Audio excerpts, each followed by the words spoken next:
I'll be brief to start with, because I think the real strength of tonight is probably what's in the DVD, because that's really people from America talking about how they've experienced housing and what the CLTs have done for them, as well as people talking about the model and explaining it. But what I will say to sort of preface that is that basically CLTs, or community land trusts, are at their sort of core community-based organisations that hold property in perpetuity, and they do that for two main aims: community benefit and permanently affordable housing. And then how each trust meets those aims is really up to that trust, so they'll be quite varied in what they do and how they do it. But what they're all trying to do is create a stock of housing that's affordable for their community and that stays affordable for their community. So it's not like a once-off get-rich scheme. It's not something that, you know, benefits one group of buyers and then that's it and everyone else has got to be paying market prices again. So it's trying to find models that keep working and keep being affordable for owner after owner after owner, or renter after renter after renter. So most of them provide home ownership. Many provide rental as well, and some do just rentals, but most of them really sort of mix it up a bit. They'll have some ownership, they'll have some rentals, they might have some co-op housing as well, and they'll really sort of scatter that throughout a region. So it's not sort of one community in one spot. If it was a trust operating here in Bondi, you know, they might have half a dozen houses in one street, a couple of blocks of flats, they might have a community garden. So they're really sort of salt and peppered all through the community and doing lots of different things. They've been very successful in the United States, which was why I was interested in looking at their potential here, because I think in terms of both affordability and more community-focused sort of definitions of sustainability, you know, they've got a lot of potential, you know, potentially got a lot to offer. So I've been looking at how they would work legally in Australia, and I've been running projects looking at you know, what the legals need to be, because we're in a different legal situation to America. The American model works by separating the land out from the buildings. So the trust will hold the land, and then the owner, if they've bought the house, owns the house. And there'll be a lease between the two that says what that house is worth and who's eligible and how, you know, rules about inheritance, repairs and maintenance, all that kind of thing. We can't actually separate out housing from land under Australian law. So we've had to be a bit creative with looking at the models that we can use. And it looks as though there's basically two options. One is to keep it as a long-term leasehold, so the trust has it in perpetuity and then offers a 99-year renewable lease to the resident, and they can pay a purchase price for that lease, which is then restricted so it's not overly expensive. Or you can have a shared equity model, which was basically where the resident and the CLT are co-owners. So you're sort of splitting it right down the middle rather than at the level of the land, if you like. And then again, that's got restrictions in terms of how much that portion that the buyer has bought is worth and how much it goes up by over time, so it's not pricing people out. So we've had to be a bit creative with it here, rather than trying to, you know, overhaul the Australian legal system to fit an American model. We've been thinking, well, how do we achieve the same aims in the context of the Australian legal system, and what models can enshrine the same sorts of values? And the core value, I would say, that the American models and increasingly the UK models really articulate is an idea of stewardship. You know, being there, looking after the land and the property on an ongoing basis as a community legacy. So it's not about individual profit gain, it's not about speculation on housing, it's about security, stability, a bit of, you know, dignity and autonomy in housing, and also community-based decision making around how to steward that in perpetuity for the benefits of the community.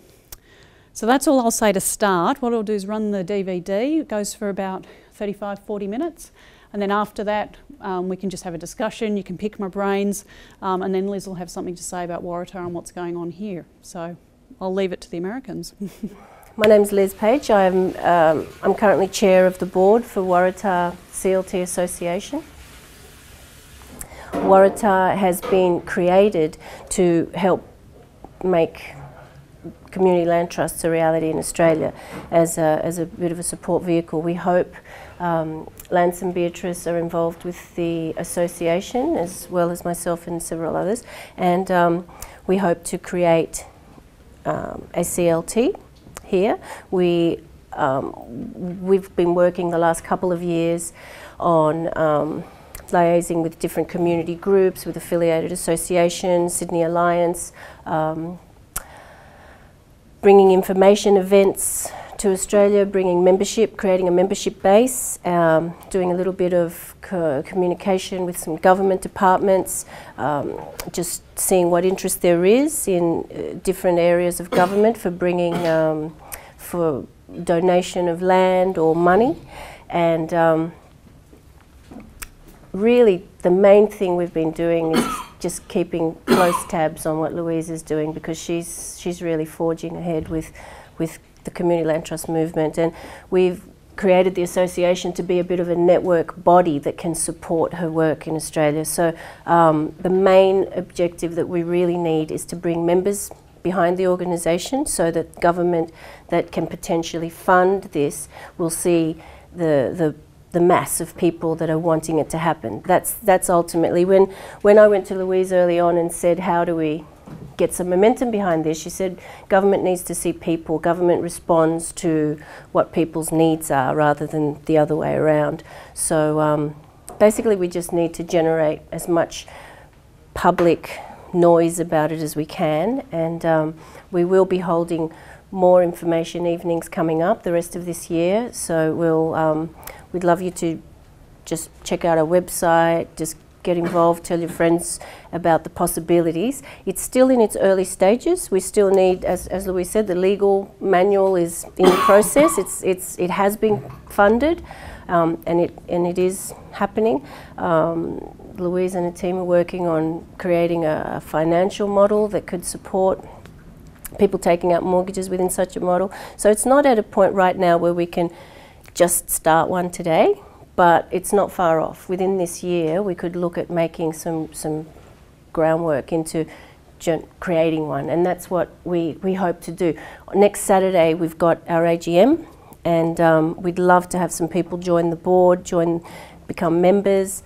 Anyone that's got an interest in helping move this along, anyone that's got any networks, connections within government, some rich people, let us know.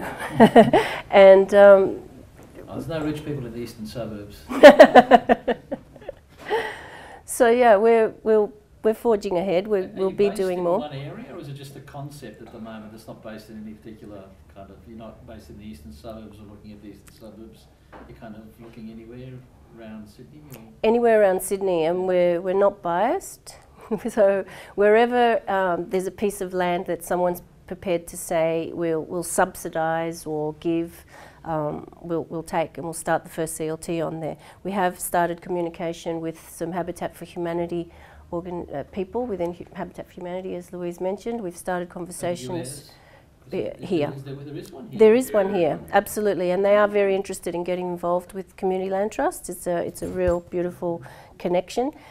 So I do know that there are quite a few layers of government that have a keen interest and an eye and an ear open to see where's this going to go. There's areas of government that have put bits of money in towards helping it so far, and government doesn't give money unless they're watching it to see where it's going to go. So there's real possibilities, and Waratah is here to sort of like be the voice of the people amongst it happening. So yeah, please spread the word around, invite your friends, come along on Saturday, What time is that? join. Well, at 5 o'clock is our AGM if you'd like to come and nominate or vote for the board, and 6 o'clock we've got the screening of a movie, a documentary called Homes for Ransom. It's a fabulous movie about the housing situation in Australia at the moment, and It's a very good film. Real Estate for Ransom, thank you. So 6 o'clock we'll be screening the film, 7 o'clock we've got a meal and a bit of presentation. It's all happening here. $20 membership fee, and you'll get the film and the movie, the movie and the dinner and membership for a year to the association. All for $20. All for $20. Friends you can make as well. And you can make some friends, and you can help CLTs come to Australia. So Thank you. Thanks very much. Thanks to everyone that's come here tonight too.